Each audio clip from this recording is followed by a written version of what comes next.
स्त्री दोषों को बिल्कुल कंट्रोल में करने वाली आज एक ऐसी रेमेडी के बारे में हम बात करेंगे जो आपके तीनों दोषों को बिल्कुल संतुलित कर देगी। उससे जितने भी उत्पन्न हो रही है अगर आपकी बीमारियां, तो वह सारी कंट्रोल होने लग जाएगी, जड़ से बिल्कुल ठीक होने लग जाएगी। तो चलिए बढ़ते हैं वीडियो की तरफ। जैसे तीनों दोषों के अंदर वात दोष, पित्त दोष और कफ दोष गिने जाते हैं। अगर इन तीनों के अंदर बैलेंस रहता है तो शरीर के अंदर किसी भी प्रकार की बीमारी नहीं होती है। लेकिन आहार और दिनचर्या ऐसी होने के कारण किसी भी व्यक्ति का या बच्चों का दोष उत्पन्न होने लगा है, यानी तीनों दोष असंतुलित होने लगे हैं। उसी के साथ में कई सारे हार्मोन्स अनबैलेंस होने लगे हैं, तो कई सारी ऐसी बीमारियां आने लगी है जो आजकल छोटे बच्चों के अंदर भी आप देख सकते हैं। मैं आज आपके साथ में तीनों ही दोषों को बिल्कुल संतुलित करने के लिए एक ऐसी रेमेडी आपको बताऊंगी जिसे आपको रोजाना लेना शुरू करना है। ये कोई नुकसान नहीं करेगी और तीनों ही दोष बिल्कुल संतुलित रहेंगे। वात दोष से जुड़ी हुई कौन सी ऐसी बीमारियां होती है जो शरीर के अंदर पाई जाती है? जैसे अगर किसी व्यक्ति का वात दोष बिगड़ा होगा तो उसका पाचन तंत्र सबसे ज्यादा गड़बड़ करने लग जाएगा, हड्डियों के अंदर दर्द महसूस होने लग जाएगा, पैरों में दर्द होगा, जॉइंट्स पेन जितने भी होंगे उनके अंदर वात रोग बढ़ने लग जाएंगे, छोटी आंत और बड़ी आंत के अंदर इन्फेक्शन रहने लग जाएंगे। ये होते हैं वात रोग से संबंधित रोग जो कि पेट के नाभि के निचले हिस्से के अंदर पाए जाते हैं। अब जैसे किसी व्यक्ति को पित्त संबंधी रोग होंगे तो वह क्या होंगे? पेट को तो प्रभावित करेंगे, यानी छोटी आंत और बड़ी आंत को तो प्रभावित करेंगे। पाचन तंत्र बिल्कुल खराब होने लग जाएगा। ऐसे व्यक्तियों को पसीना बहुत ज्यादा आएगा जिसके अंदर बदबू भी आती होगी। तो इस तरह से पित्त दोष होते हैं वह पाए जाते हैं इन सभी के अंदर। नाभि के मध्य, नाभि से गले तक का जो भाग होता है वह पित्त संबंधित रोगों के लिए होता है। तो यहाँ पर अगर किसी प्रकार का इन्फेक्शन हो रहा है या पित्त दोष असंतुलित हो रहा है, कफ दोष अगर असंतुलित होएगा तो कफ बढ़ने लग जाएगा। शरीर में पेट संबंधित पाचन तंत्र पर सबसे ज्यादा प्रभाव डालेगा, यानी पेट के अंदर भी कफ बलगम जमा होने लग जाएगा, फेफड़ों में कफ बलगम जमा होने लग जाएगा, खांसी और सर्दी जुकाम एलर्जी का इन्फेक्शन रहने लग जाएगा, साइनस जैसी दिक्कत होने लग जाएगी। जैसे कि गले का ऊपर का जो हिस्सा होएगा उसके अंदर कफ दोष पाए जाएंगे। जैसे नाक के आसपास कफ बलगम जमा होने लग जाना, आंखों के अंदर बहुत ही ज्यादा चिपचिपापन या कंजक्टिविटी हो जाना, या फिर गर्दन के आसपास कई बार गुठली जैसा बन जाना, गले में कफ गिरते रहना, बार बार गले में पानी गिरना, जैसे कि पीएनडी की समस्या हो जाना। तो ये तीनों ही दोषों को आप अच्छे से समझ सकते हैं कि वात बिगड़ा है, पित्त बिगड़ा है या फिर कफ बिगड़ा है। लेकिन ये तीनों ही दोष किसी के भी संतुलित नहीं रहते, क्योंकि आजकल का वातावरण ऐसा है, खान पान ऐसा है, दिनचर्या ऐसी है। लेकिन कुछ चीजों को अगर रोजाना अपने डाइट के अंदर शामिल किया जाए तो तीनों ही दोष भी संतुलित रहते हैं, शरीर में पोषक तत्वों की कमी नहीं आती है और आपको किसी भी प्रकार की बीमारी फिर नहीं होती है। तो मेरा यहाँ पर यह मानना है कि तीनों ही दोष किसी ना किसी प्रकार से बिगड़ जाते हैं, इनको संतुलित करना बहुत ज्यादा मुश्किल होता है। लेकिन आप अगर अपने दिनचर्या पर ध्यान देने लग जाए, थोड़ा सा योग और एक्सरसाइज करने लग जाए, खाने पीने का संयम अगर आपके अंदर आ जाए, कुछ परहेज अगर आप रखना सीख जाए, तो किसी भी प्रकार के दोष को आप बिल्कुल खत्म कर सकते हैं। अगर किसी भी व्यक्ति का रोग प्रतिरोधक क्षमता कमजोर हो जाती है, उसका इम्यूनिटी अगर कमजोर होने लगता है, तो बार बार एलर्जी, बैक्टीरिया का इन्फेक्शन, वायरल इन्फेक्शन होने लगते हैं। इसी तरह से कुछ हार्मोन्स बिगड़ने लगते हैं, कुछ विटामिन की कमी होने लगती है, तत्व की आवश्यकता रहती है। तो अगर आपको किसी भी प्रकार की बीमारियां हो रही है तो आपको इसे अपनी डाइट के अंदर शामिल करना है।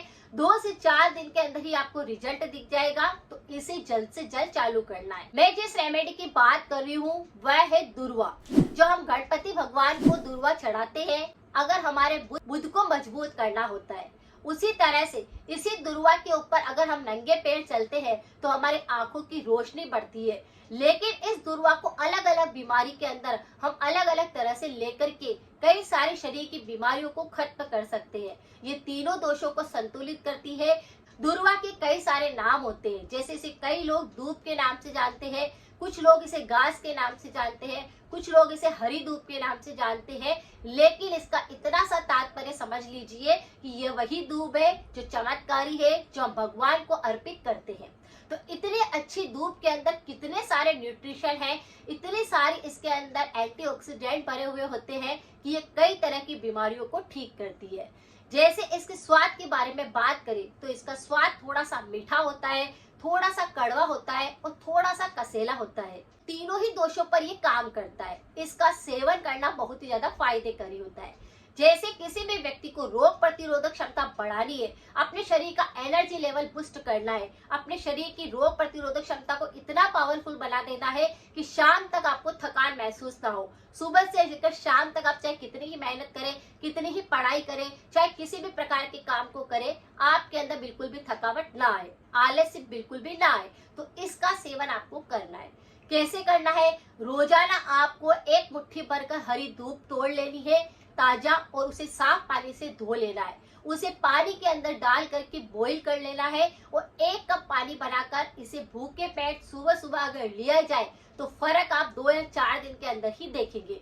यानी आपकी इम्यूनिटी बूस्ट हो जाएगा, पावर एकदम से बढ़ जाएगी। आजकल आप देखते हैं कि शुगर की बीमारी सबको होती जा रही है, लेकिन ये शुगर की बीमारी को बिल्कुल कंट्रोल करता है। जी हाँ, ब्लड शुगर अगर किसी का बढ़ा हुआ होता है तो इसका प्रयोग करना शुरू कर दीजिए। इसे रोजाना 1 चम्मच रस इसका सेवन करना है। इसके अंदर हाइपोग्लाइसेमिक ऐसा प्रभाव होता है जो कि डायबिटीज को बिल्कुल कंट्रोल करता है।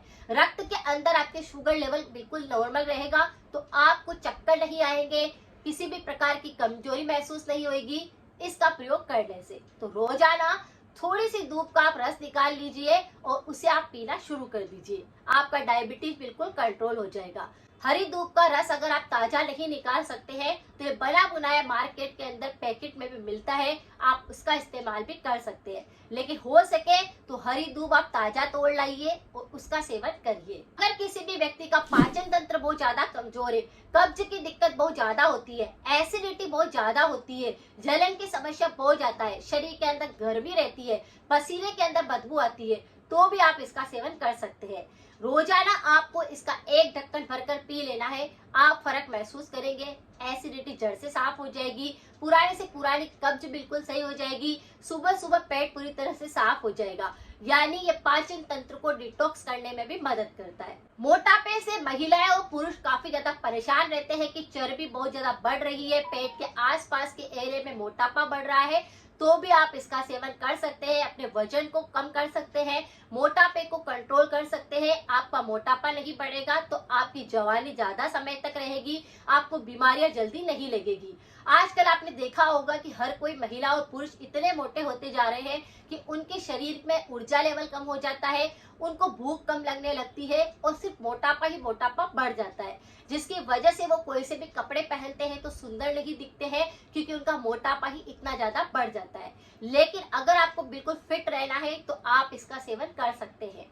खून को बढ़ाना है या खून के अंदर गर्मी हो गई है, खून में अम्लता बहुत ज्यादा बढ़ रही है, तो आप इस नेचुरल रेमेडी का प्रयोग कर सकते हैं। इसके अंदर इतने सारे एंटीऑक्सीडेंट है कि आपके खून की सारी सब चीजों को बैलेंस करेगा, खून के हीमोग्लोबिन को बढ़ा देगा और आपके खून में वृद्धि होने लग जाएगी। मुंह के अंदर या गले में कई बार छाले और घाव हो जाते हैं, पेट में बहुत ज्यादा जलन होती है, तो आप इसका सेवन कर सकते हैं। अगर आपको छाले बहुत ज्यादा होते हैं तो इसका थोड़ा सा रस निकालकर कॉटन की सहायता से अपने मुंह के अंदर लगा देने से छाले और घाव भरने लगते हैं, घाव सूखने लगते हैं, उनको मॉइस्चर करने का काम करता है ये, इसीलिए नेचुरल रेमेडी है। आप इसका प्रयोग करके छालों और घाव को भी बिल्कुल ठीक कर सकते हैं। अगर किसी व्यक्ति को नक्सीर की समस्या होती है, शरीर में काफी ज्यादा गर्मी रहती है, दिमाग में गर्मी रहती है, तो आप इसका सेवन कर सकते हैं। जैसे ही किसी की नक्सीर चालू होता है, नाक से खून आना शुरू होता है, आप अगर इस दूध की घास का थोड़ा सा रस निकालकर नाक के दोनों नासी के अंदर 2-2 बूंदे अगर डाल देते हैं तो आप देखेंगे कि उसका नक्सीर वहीं पर रुक जाएगा,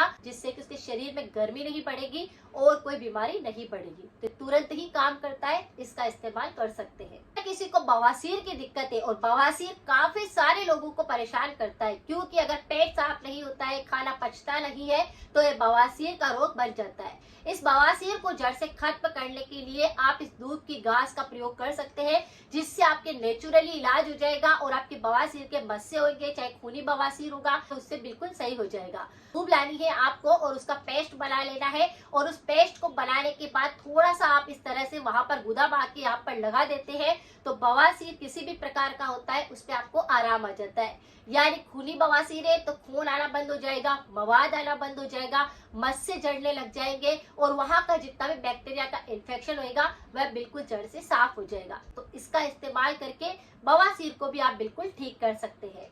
तो सिर्फ और सिर्फ एक औषधि है और तीनों दोषों पर काम करती है, तीनों दोषों को बिल्कुल सही कर देगी। आपकी जितने भी बीमारियां शरीर के अंदर उत्पन्न होना शुरू हुई है वह वही की वही रुक जाएगी, आगे नहीं बढ़ेगी और वहां से वो फिर जड़ से खत्म होने लग जाएगी। तो बहुत ही अच्छी रेमेडी है, आप इसका इस्तेमाल रोज कर सकते हैं। ये शरीर की काफी सारी बीमारियों को ऐसे ही ठीक कर देगी, लेकिन कुछ परहेज के साथ में। परहेज आपको क्या करना है, वही तला हुआ बिल्कुल नहीं खाना है, अचार का प्रयोग बिल्कुल नहीं करना है, जंक फूड को हो सके उतना कम खाना शुरू करना है या बिल्कुल नहीं खाना है, पैकेट वाले आइटम आपको बिल्कुल नहीं खाने हैं। अगर आपने इस तरह से कुछ ध्यान रखा तो शरीर के त्रिदोष बिल्कुल संतुलित रहेंगे, कोई सी भी बीमारी आपको नहीं लगेगी, आप फुल एक्टिव रहेंगे, आपका दिमाग पूरी तरह से स्वस्थ रहेगा। तो तीनों दोषों के बारे में तो हमने बात कर ली, लेकिन शरीर के अंदर अगर विटामिन की कमी आ रही है तो इस वीडियो को आप जाकर जरूर देख सकते हैं। और अगर आपको बहुत ज्यादा गले की बहुत सारी बीमारियां होती है, अगर वो होती है तो मेरे चैनल को आप सब्सक्राइब कर सकते हैं, शेयर कर सकते हैं। मिलते हैं फिर नेक्स्ट जानकारी के साथ में। Thank you so much.